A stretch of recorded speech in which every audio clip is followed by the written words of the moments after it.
नमस्कार दोस्तों, पूजा शक्ति चैनल में आप सभी मेरे भाइयों और बहनों का बहुत बहुत स्वागत है।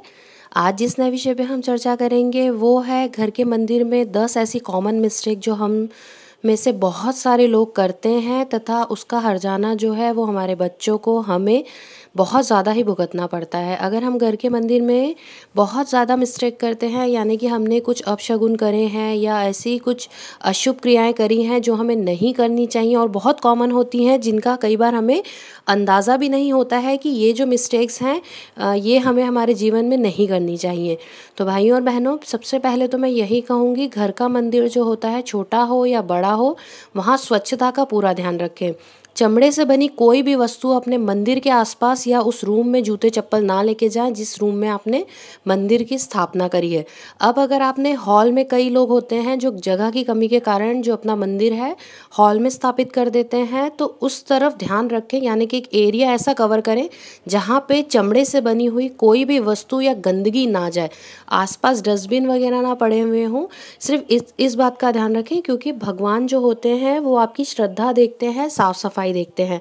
अगर आप घर के मंदिर में फूल पत्ती जो है वो हमेशा धोकर चढ़ाते हैं, यानी कि आप बाज़ार से ख़रीद के लाए हैं, पता नहीं कितने गंदे हाथ उस पर लगे हुए होते हैं, घर पर लाके सिर्फ आपको एक बार स्वच्छ पानी से उसे धोकर, और जो भगवान को जो आप प्रसाद वगैरह भी चढ़ाते हैं, इस बात का ध्यान रखें कि वो जो बर्तन होते हैं वो भी अलग हों, यानी कि ऐसा नहीं हो आप जिसमें खा रहे हैं उसी को धोकर आपने भगवान को उसी, जब कोई बड़ा फंक्शन आ रहा है या कोई त्यौहार आ रहा है तो उन्हीं बर्तनों में आपने भगवान को भोग लगा दिया है।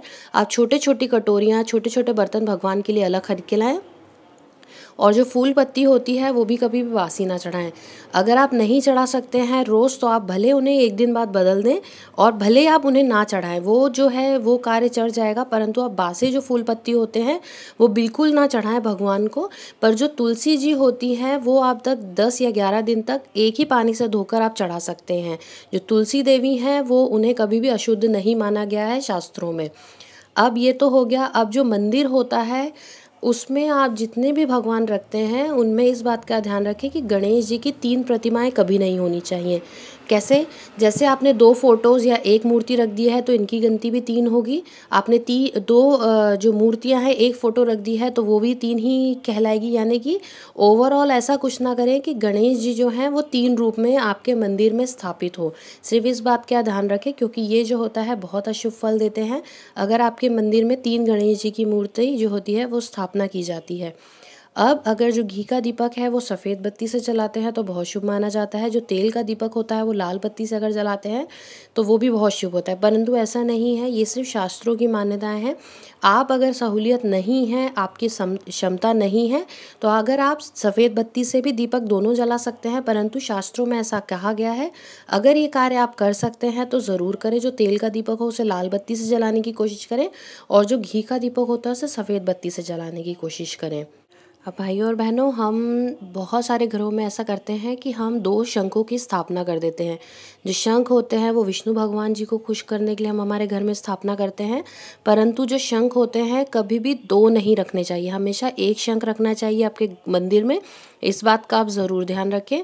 और भगवान को आप जब भी स्थापित करें तो उनके जैसे एक आसन पे उनको रखें, कभी भी टेबल पे या जो लकड़ी का मंदिर होता है उस पर डायरेक्ट भगवान की मूर्ति कभी भी स्थापित नहीं करें। इस बात का ध्यान रखें। जब भी आपको भगवान की स्थापना करनी है तो हमेशा ऐसा करें कि उनके नीचे एक आसन हो। आसन भले, आप ऐसा नहीं कहूँगी कि बहुत महंगा आसन हो, आसन लाल कपड़े का भी चलेगा और सिंपल, परंतु ये जो आसन होगा ये नए कपड़े से बना है, आप इस बात का ध्यान रखें। कभी भी मंदिर में अखंड ज्योति जो रहती है वो खंडित नहीं हो, इस बात का ध्यान रखें। यानी कि आप जैसे आप ज्योति जलाते हैं या आप आरती करते हैं तो उस बीच में अगर ज्योत बुझ जाती है तो इस बात का ध्यान रखें कि वो जो ज्योत है वो बुझने ना पाए। अशुभ फल नहीं रहते हैं इसके, परंतु वो जो पूजा रहती है वो आपको नहीं लगती है, यानी कि वो जो आपने क्रिया करी है उस समय पे भगवान के सामने वो भगवान ने एक्सेप्ट नहीं करी है। उस समय में आपसे कोई ऐसी गलती हुई है जो आरती करते वक्त आपका दीपक बुझ गया है, इस बात का ध्यान रखें। मिस्टेक्स छोटी छोटी सी कई बार हो जाती हैं, हमसे भूल चूक हो जाती है, तो सदैव इस बात बात का ध्यान रखें, डरने वाली कोई बात नहीं रहती है। भगवान जो है सदैव क्षमा करते हैं।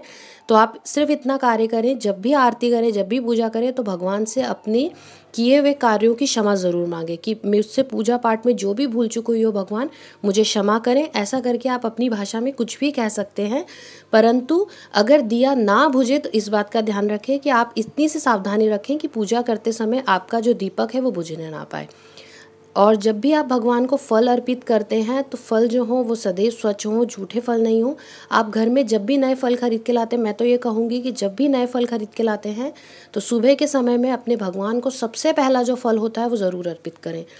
इससे ये होता है कि जो भगवान होते हैं, जब आप उन्हें घर में लाई हुई कोई भी नई वस्तु अर्पित करते हैं तो जो एक भगवान होते हैं वो भी हमारे घर में एक सदस्य जैसे ही हर चीज़ में बस जाते हैं। यानी कि उनका जो दिल होता है वो हमारे घर में बसने लगता है। क्यों? क्योंकि हमारी जो भावना होती है बहुत स्वच्छ होती है।